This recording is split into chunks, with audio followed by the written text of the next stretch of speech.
In the early decades of the 20th century, the world of science and warfare began to converge in ways that would test the limits of human morality.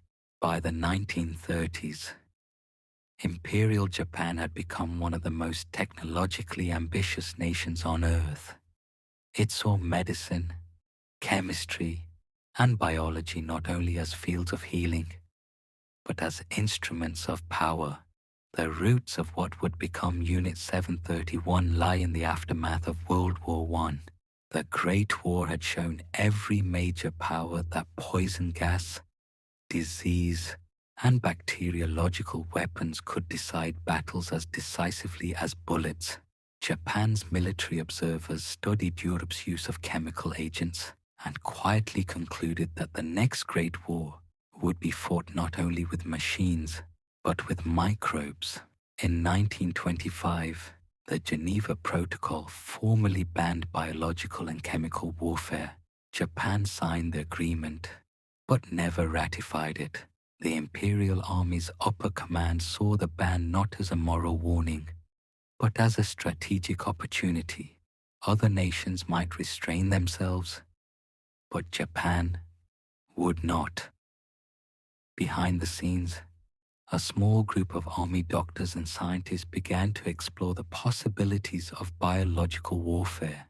Among them was a man who would come to define the program, Shiro Ishii, a brilliant, ambitious, and deeply nationalistic army physician.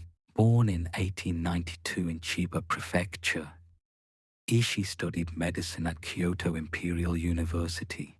He quickly earned a reputation for arrogance and tireless curiosity. His early work focused on bacteriology, and his professors noted his unusual fascinations with pathogens as weapons rather than cures. In 1927, Ishii joined the Army Medical School in Tokyo and soon impressed senior officers with his vision of a new kind of warfare, one that would strike enemies invisibly through plague, cholera, and anthrax. By 1930, Ishii had convinced parts of the military establishment that biological weapons could offer Japan an inexpensive and decisive advantage. He argued that disease could cripple entire populations without the need for prolonged battles or vast armies. The concept appealed to the Imperial General Staff, who was seeking ways to expand Japan's reach across Asia without draining its limited industrial resources. To test his theories, Ishii traveled abroad in 1928 and 1929, visiting Europe and the United States. He collected scientific papers, laboratory equipment, and information about Western advances in microbiology. He returned convinced that Japan was far behind and that only a secret, state-sponsored project could close the gap. The political climate in Japan was shifting in his favor. By the early 1930s, the military had gained dominance over civilian government, and expansionism had become national policy. The 1931 Mukden incident, a staged explosion on the South Manchurian Railway, provided Japan with a pretext to invade and occupy Manchuria, a resource-rich region of northeastern China. Within months, Japan established the puppet state of Manchukuo, and with it, an enormous territory beyond international scrutiny. For Ishii, Manchuria represented freedom, the perfect laboratory, isolated and under total military control. He proposed establishing a new research facility there, far from foreign eyes, where Japanese scientists could experiment freely on the effects of disease, temperature, and weapons on living subjects. In 1932, the army approved his request under the guise of a water purification unit of the Kwantung Army. Ishii began his first field test near Harbin. Officially, the unit's purpose was to study sanitation for soldiers. Unofficially, It conducted primitive experiments on prisoners, testing cholera and typhoid cultures. The experiments were small at first, rudimentary, secretive, and poorly equipped, but they revealed two things that would define the years ahead: the lethal efficiency of bacteriological agents and Ishi's total lack of ethical restraint.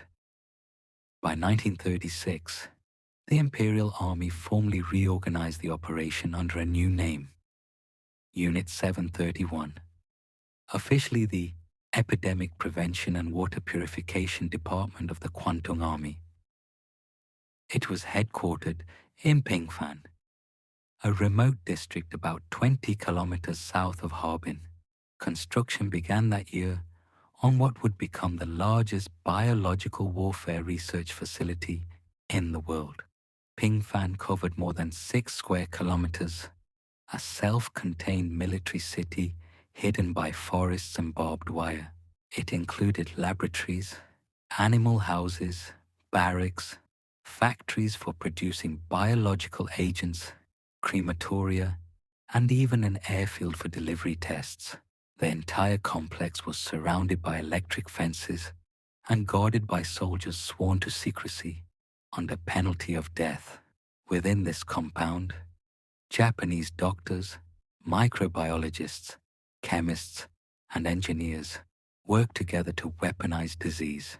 Many were educated at Japan's finest universities and saw their work as patriotic duty. They were told they were advancing science for the emperor. To Ishii, loyalty outweighed all morality. He built a cult-like organization around his leadership, demanding absolute obedience and promising scientific glory. By 1937, as Japan launched its full invasion of China, the program expanded dramatically. The outbreak of the Second Sino-Japanese War provided Ishii both cover and justification. The chaos of war allowed the disappearance of prisoners to go unnoticed, while the need for medical data gave Unit 731 new legitimacy.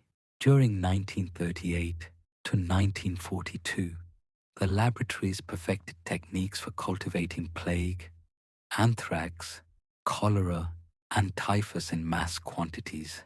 Fleas carrying plague bacteria were bred and loaded into porcelain bombs, while contaminated water and food were tested as potential delivery systems. Field tests were conducted in occupied Chinese territories, resulting in outbreaks among civilians and, occasionally, Japanese troops themselves. Every variable, temperature, humidity, infection rate, was recorded in precise detail. Each statistic became part of Ishii's growing archive of data on how disease could be weaponized. As the war widened, Ishii's reports reached high command in Tokyo. He proposed that bacteriological warfare could become Japan's decisive weapon. The idea was not dismissed. Experimental units across China, such as Unit 100 in Changchun and Unit 1644 in Nanking, worked in coordination, sharing results and refining techniques. Ishii's network functioned like a hidden scientific empire. Inside Pingfan, secrecy remained absolute. New recruits swore oaths of silence.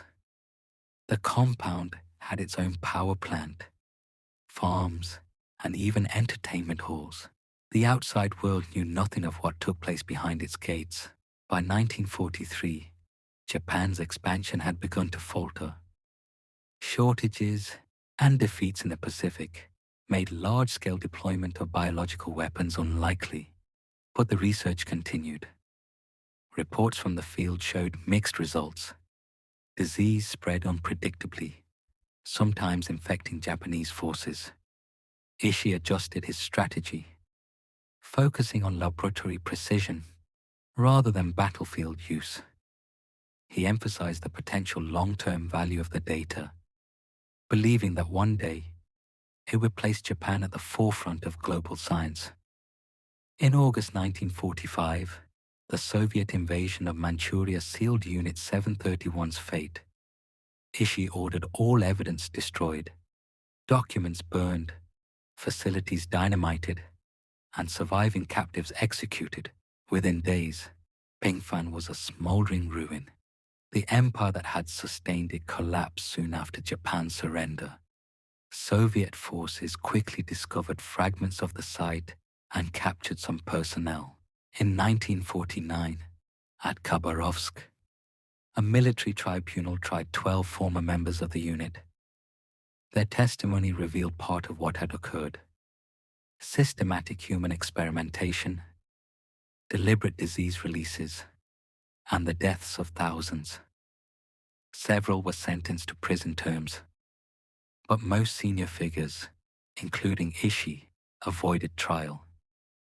In occupied Japan, American intelligence launched its own inquiry, seeking the data before the Soviets could obtain it. US authorities granted immunity to Ishii and his colleagues in exchange for their research results. The information was quietly absorbed into American biological defense programs. None of Unit 731's leaders faced prosecution in the Tokyo War Crimes Tribunal. After the war, many of the scientists reintegrated into academic and medical institutions. Some became professors and public health officials. Their wartime work was rarely discussed. For decades, the Japanese government maintained silence, and the details of Unit 731 remained largely unknown outside scholarly circles. Only in later decades did the full picture emerge. Testimonies, declassified documents, and Chinese investigations reconstructed the operation's structure and the scale of its crimes. Today, remnants of the Pingfan compound serve as a museum and memorial. Its corridors display what little survived the fires: equipment, ledgers, and photographs, quiet evidence of how science can be twisted into destruction. Shiro Ishii died in 1959, never tried, never publicly condemned. His legacy endures as a warning.